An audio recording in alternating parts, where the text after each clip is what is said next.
yari Lieutenant General Joseph Katalayi yavuze ati urukiko rwa gisirikare rwavuze ko Joseph Kabila ahanwa n'ivyaha kandi rumuciriye igihano c'urupfu.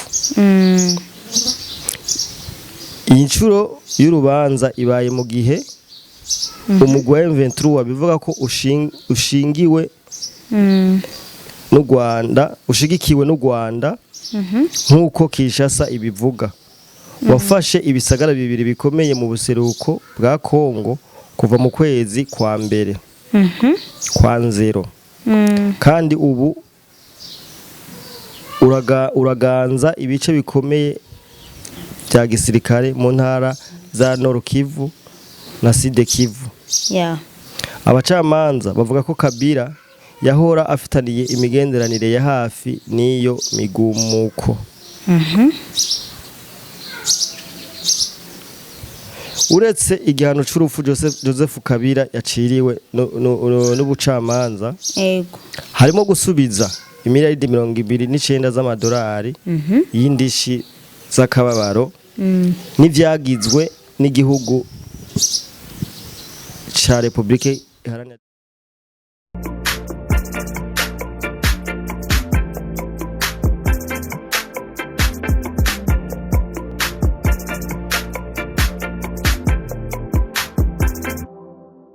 Hello guys, mumeze neza Sonilink Arlene Alu comme d'habitude mission feri gwamenye musumeno maso yinyana.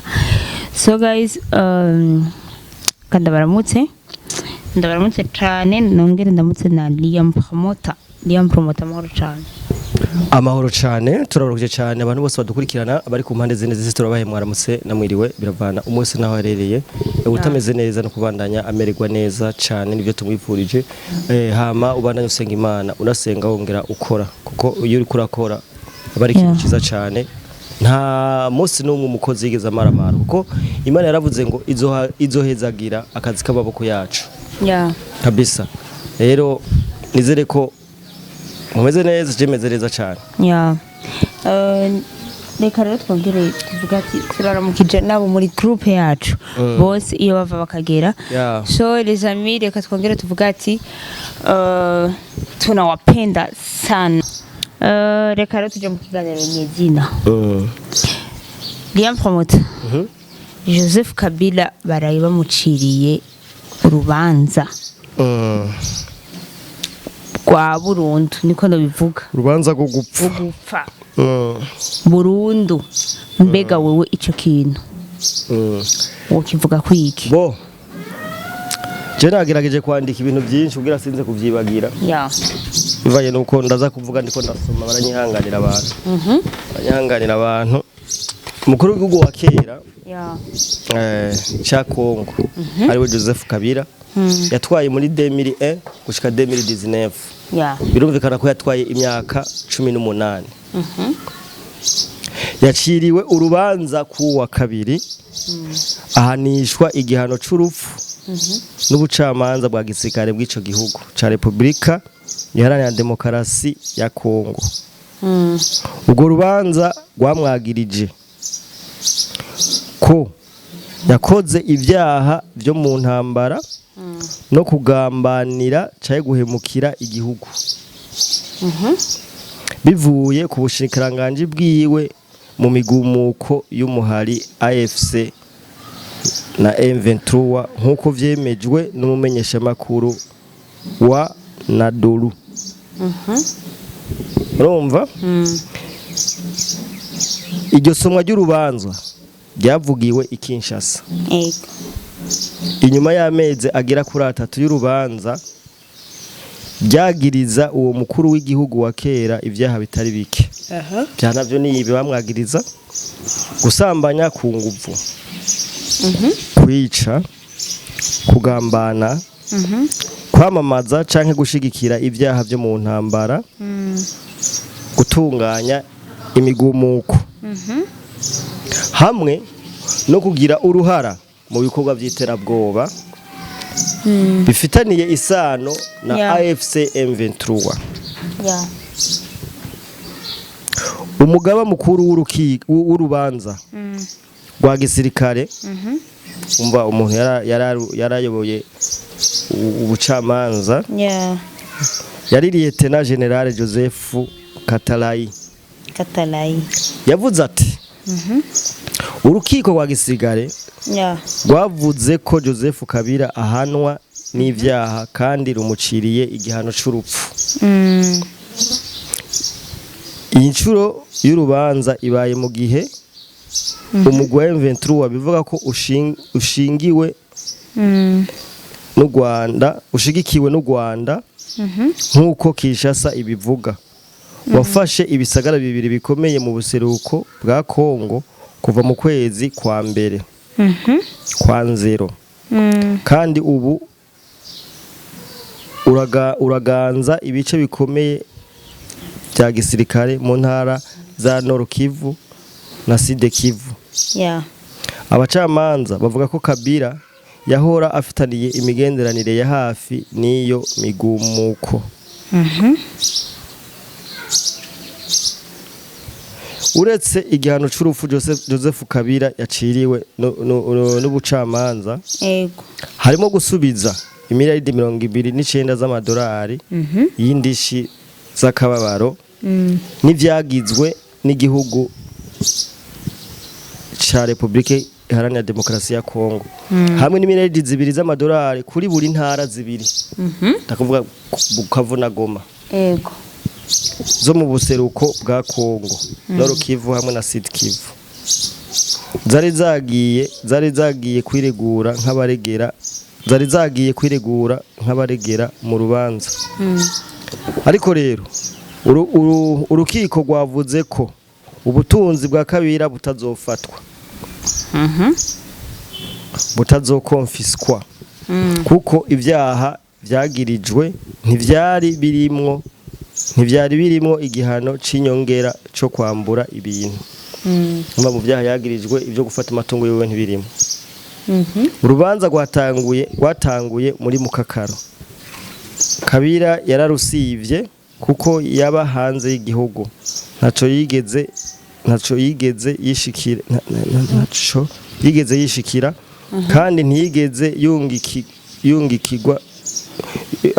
arungika n'umushingwamanza. Ishaka ryiwe ry'umugambwe ryavuze ko urwo rubanza rwari ugw'ububeshi rugamije gusa gukuraho umwansi wa politiki. Ivyagiriji vyavuye ku mushikiriza amanza mukuru hamwe n'abaregera byashingirwa ku bimenyesha makuru mpuzamakungu ivyegeranyo vya ONG hamwe na interview n'amajambo bivugwa ko ari ivyavuzwe na Kabila nabo bakorana. Urubanza rwari gwiteguwe gusomwa kwa 12 Nyakanga ariko rwegezwe inyuma kuko abaregera bavuze ko hari ivyabona bishasha ariko ivyo vyabona vyononekaye ntivyigeze bishikirizwa ku rubanza. Igihano Joseph Kabila yaciriwe kiragize ingaruka zikomeye kuko yari umwe mu banyepolitiki bakomeye cyane muri Kongo akaba n'umusubirizi wa se wiwe ku butegetsi. Ico gihano Joseph Kabila yaciriwe umwe mu banyepolitiki bakomeye cyane muri Kongo akaba kandi yarasubiriye se wiwe Lieutenant Laurent Desire Kabila ni ikintu kidasanzwe mu mateka y'ubutungane bw'ico gihugu kuko atawundi mukuru w'igihugu yahora ahamwa icaha nk'ico. Yavuze ati uyu nyane umuntu yazagwe n'u Rwanda bivaye nuko inyungu bari babona muri we. Urazi ko hari amafaranga imiliyoni 60 z'amadolari y'abanyamerika bari yaragijwe kurungika i Kigali. Urumva imiliyoni 30 z'amadolari y'abanyamerika yarungika buri kwezi i Kigali. No kuvuga yari mu president yaje hajya ari mu gitutu c'u Rwanda. Akorera u Rwanda. Sivyo? Kuko urabona ko biraboneka neza ko yari nyuma iyi migwi iterabwoba. Ni gute imigwi wahora ugwanya ukiri president umaze kuhava mwaca mukorana?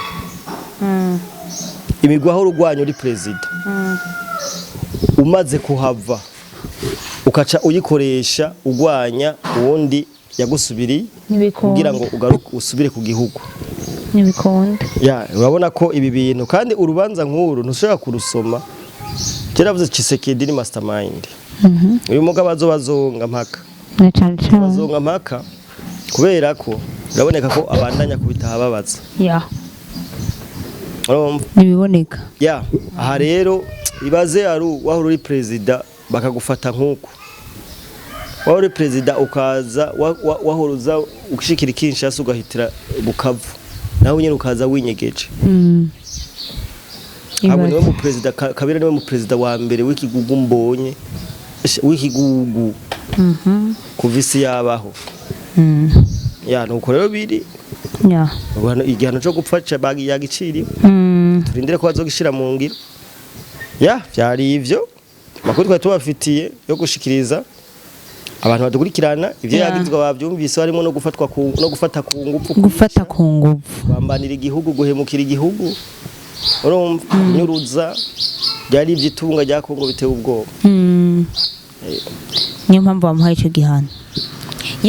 Usanzwe ujya no kugambanira igihugu. Musanzwe nyene ni yaragambanira igihugu yongera gambanira n'abanyagihugu. Sisa miliyoni 10 zingahe zapfuye kuri ku butegetsi bwiwe ajejwe kuzikingira urumva ko ari ibintu bibabaje. Neza cyane. So Liam Promoter ndagushimire cyane. Reka dushimira abantu bose bakadukurikirana twongera twibutsa abantu batarakora subscribe bananye bikora kugira ngo tugire umuryango wagutse cyane. Ariko barabona link nayo n'uyu munsi tuze kuyibaha kugira ngo abinjira muri group bandanye binjira muri group ku bwinshi namwe ubwanyu mutumira n'abandi. So thank you so much. Welcome.